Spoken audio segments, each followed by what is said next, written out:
నమస్తే, welcome to 99 TV. నేను జ్యోతి. Updates చూద్దాం. జగన్ కోర్టు కేసులకు హాజరు కాకుండా తప్పించుకుని తిరుగుతున్నారని మంత్రి ఎండి ఫరూక్ అన్నారు. కేసులు ఉన్న రోజునే సీతారాంపురంలో పర్యటనకు వచ్చారని మంత్రి చెప్పారు. మైనార్టీల అభివృద్ధికి ఒక్క పైసా కేటాయించని సీఎం ప్రస్తుతం లేనిపోని ప్రేమలు చూపిస్తున్నారని ధ్వజమెత్తారు. గతంలో అబ్దుల్ సలాం కుటుంబంలో 4 చనిపోతే ఎందుకు రాలేదని, వారికి ఏం న్యాయం చేశావని ప్రశ్నించారు. ఇప్పుడు శవరాజకీయాలు చేస్తూ మళ్లీ ప్రజల సానుభూతిని పొందడానికి జగన్ ప్రజల్లోకి వచ్చి నమ్మించే ప్రయత్నాలు చేస్తున్నారని మంత్రి వివరించారు. క్రిమినల్ గురించి మాట్లాడాలిగా బిడ్డ చెప్పా, అల్లుడు చెప్పా, ఏందా చెప్పేది ఆయన గురించి. మేము అది ఏదో వర్గాలు జరిగాయి, గొడవ జరిగింది, దాన్ని మేమంతా బాధపడుతున్నాము. జరగడం జరిగింది.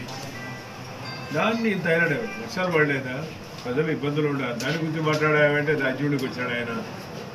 పోయి ఆడుతాడు పాప, ఆయన పోయి తీసుకుపోయి చంద్రబాబు తీసుకుపోయి నీళ్ళు వస్తాడు, టెంకాయ కొట్టాయి. పోయి నువ్వు ఒక టెంకాయ కొట్టాల్సింది. రైతులతో బాగుపడతారు, రైతులు ఇన్పుట్ కావాలని అడుగు. దీని కోసం ముఖ్యమంత్రి వచ్చేది పొజిషన్ అంటే కన్స్ట్రక్టివ్గా ఉండాలా, కన్స్ట్రక్టివ్ క్రిటిసిజం ఉండాలా, డెవలప్మెంట్ గురించి మాట్లాడాలి. వచ్చినవాడు ఏడు హత్య జరిగడానికి పోయేదే. ప్రతి శుక్రవారం ఎందుకు పోతున్నాడు ఆయన? ఏసీబీ కోర్టు పోకూడదని ప్రతి శుక్రవారం ఏదో ఒక ప్రోగ్రాం పెట్టుకోవడం. నేను తిరుగుకోవడం పోయినా, ఆ ఇన్సిడెంట్ జరిగింది. అది ఇన్సిడెంట్ సెక్చువల్గా జరిగింది నాకు తెలుసు. నేను స్పాట్లో పోయినా.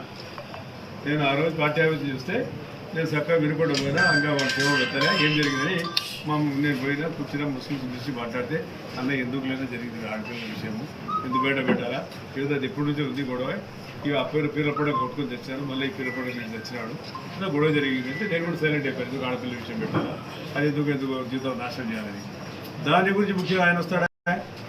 ఆడపై అమ్మఒడి వచ్చిందే, మీకు పడిందా లేదా ఇక అడిగేది. రాష్ట్ర అభివృద్ధిలో పోతా చంద్రబాబు నాయుడు వచ్చిన తర్వాత దాని గురించి నేను ఆలోచించి ఒక కార్యకర్తలు మనం చేసాం. నిన్న కాక మొన్న ఈయన రివ్యూ చేసిన డిపార్ట్మెంట్, నేను నా డిపార్ట్మెంట్ రివ్యూ చేశాను. ఒక రూపాయ మైనార్టీల కోసం ఏమైనా ఇచ్చినావా అని, ఒక పైసా మీరు ఎన్ని ఉండాలి సాక్ష్యం అంతా మనం ఇచ్చిన తప్ప నుంచి ఒక ఏడాది ఇచ్చినాడా?